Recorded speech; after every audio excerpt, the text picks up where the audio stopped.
This is an International Harvester 350 Payhauler. It's made by First Gear and it's in 1/25th scale. Now these trucks are really nice.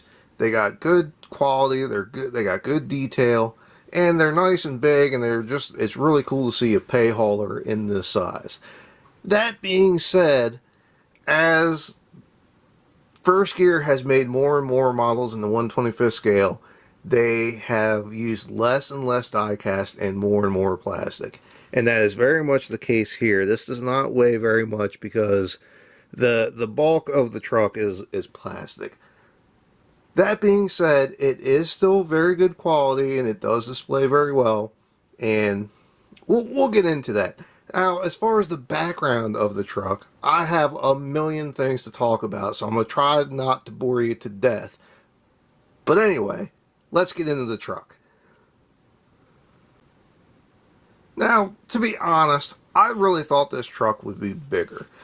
And that's on me. When I see a rigid frame rock truck, I think of something big. And the 350 Payhaulers were only 50-ton trucks. And truthfully, a 50-ton truck is not that big. In the grand scheme of things, 50 tons kind of small potatoes, especially by today's standards.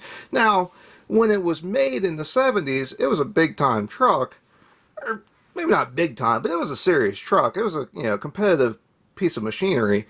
So, like I said, that's on me. It's still a pretty good size, and it fits in with all the other First Gear, 1/25th scale stuff. But honestly, I thought it'd be a little bit bigger. Now, as far as the quality goes, it's everything you would expect from First Gear, just a lot more plastic. The paint quality is very good. The decals are all very good. The finer details are very good. They are all plastic, but they are very good. The door opens up on this side. There's a toolbox on the other side that opens up. And you can see inside the cab a little bit. It's kind of hard to get on video, but everything that should be inside there is there. If you open up the bed, you do have two-stage dumping cylinders, but like most First Gear cylinders, they're pretty loose and they will not hold the weight of the bed, which is unfortunate. But what's cool is that they even have on the back of the truck the safety pins for the bed. Well, they don't have the pins, but the brackets are there. So if you really wanted to, you could pin the bed up in the air, just like you were a mechanic and you're getting ready to come in here and work on the transfer case, which is pretty neat. Now, if you look in between the frame, you can see,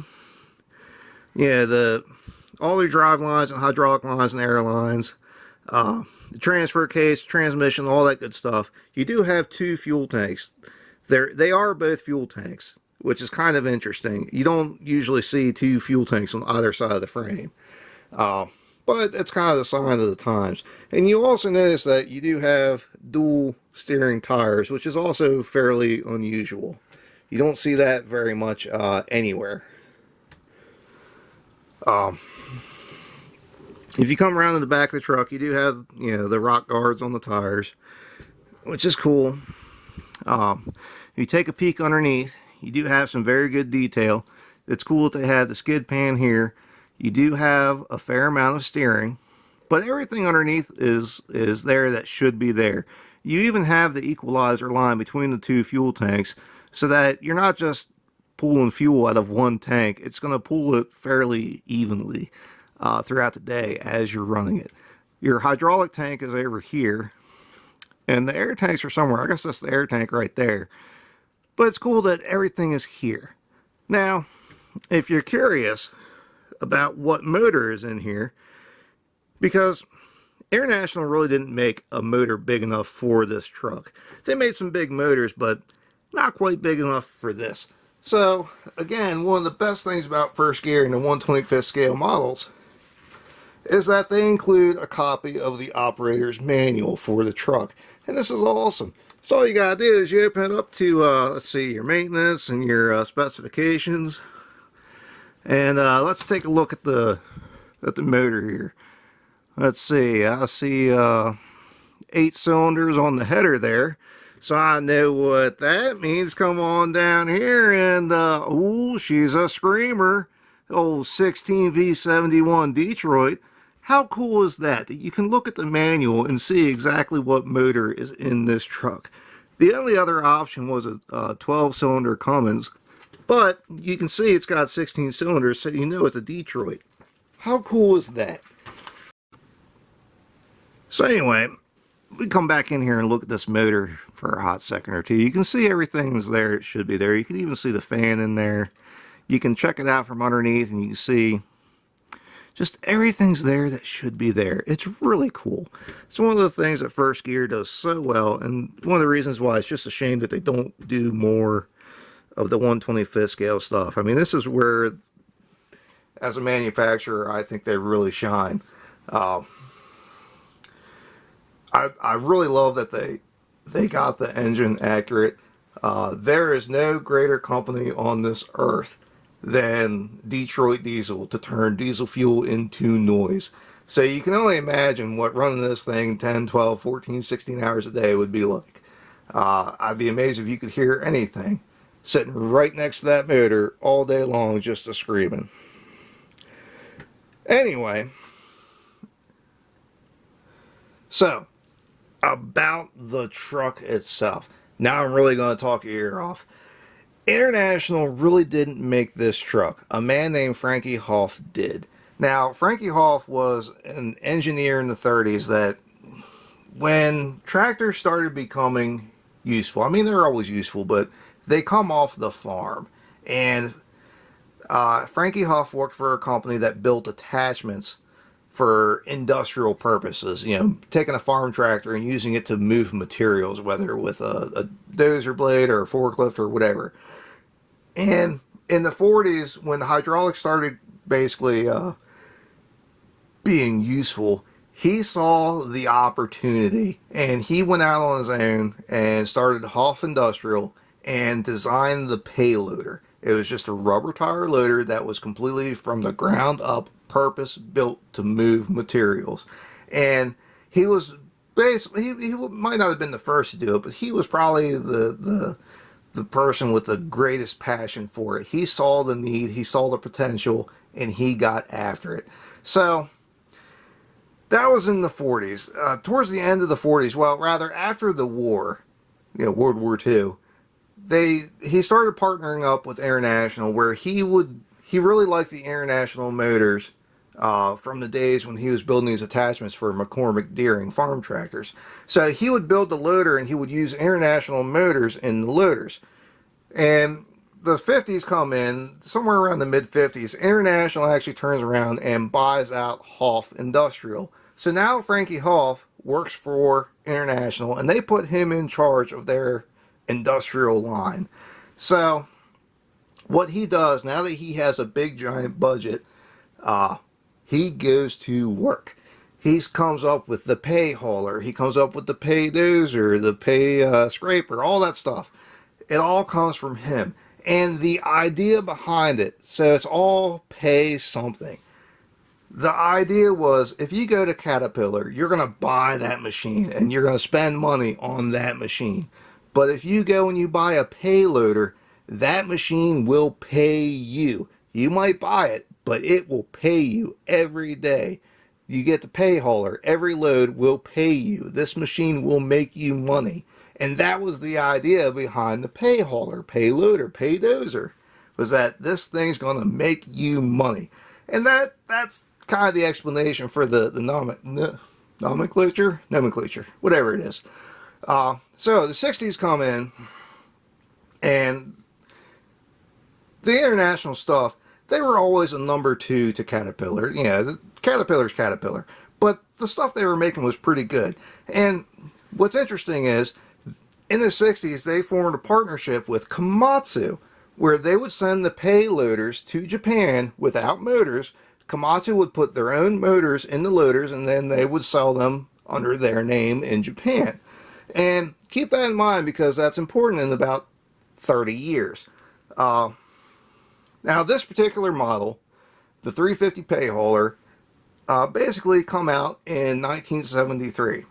And in, let's see, 82 or 83, 10 years after this come out, International started running into a lot of money problems because International's main business was agriculture, and in the 80s, a lot of farms had there was a lot of money problems. Let's put it that way. Every manufacturer had a lot of problems, and International was certainly no exception.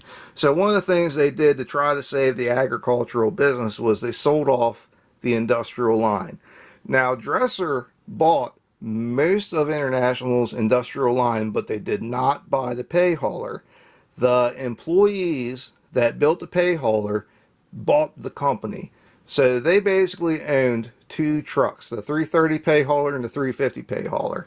And they manufactured them under their own name. The International Harvester went away, and this was just a Payhauler 350. That's just what it was. And that's what they did. They didn't change anything, just the paint, just the name, but it was the same basic truck, and they sold it. They sold it that way for almost 15, 16 years.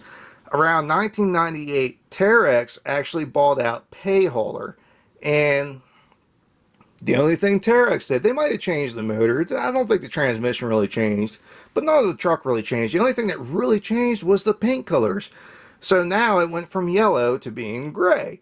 And Terex made this truck up until 2003. So from 1973 to 2003, this truck didn't change. And that's fascinating. Who has a car that didn't change, that was in production for 30 years? Who has a truck that was in production for 30 years? That's ridiculous.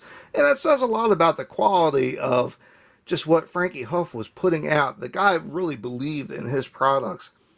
And that's fascinating to me. Now, going back to Komatsu, so Dresser had all these international equipment, right? He had the dozers, he had the Dresser had the dozers, they had the excavators, the graders, the rubber tire loaders, all that stuff. And when Dresser finally gave up, they sold off the dozers separate, but the rubber tire loaders, the payloaders, and the graders went to Komatsu. So they remembered how much they liked the loaders from the 60s, and they come back and said, yeah, we want the loaders. So that's kind of interesting that, 20 years go by and all of a sudden here comes Komatsu knocking at the door saying, oh yeah, we remember. We're all about that. Thank you. So this is what's interesting to me. Just having the truck sitting on the shelf is cool. It looks good. But when you know a little bit more about it and you understand like what the name means and why the truck is the way it is and just how long of a production life the thing had, it makes it mean a little bit more. And that's what I really like about the truck. So that's about it for this video. I know I talked your ear off, but that's alright. Sometimes it's nice to gain a little information about something. You might learn you something you didn't know. As always, if you have any questions or comments, feel free to ask. I try to get to all the questions, when I can. If there's anything you'd like to see, please let me know. I do have about a dozen different videos to make, just off of what people have been asking to see. I have an awful lot of stuff just sitting around, so let me know and I'll add it to the list. As always, thank you for watching. I really do enjoy making these videos and talking about some things. I'm thinking about trying to start up some maybe some live videos on Sunday evenings. Just kind of sit down and talk about some things, and we'll try it out and see how it goes, maybe in the next month or so. But yeah, as always, thank you for watching. I really do appreciate it. If you'd like to see more of what we have, please subscribe to Maryland Construction Diecast. Thank you.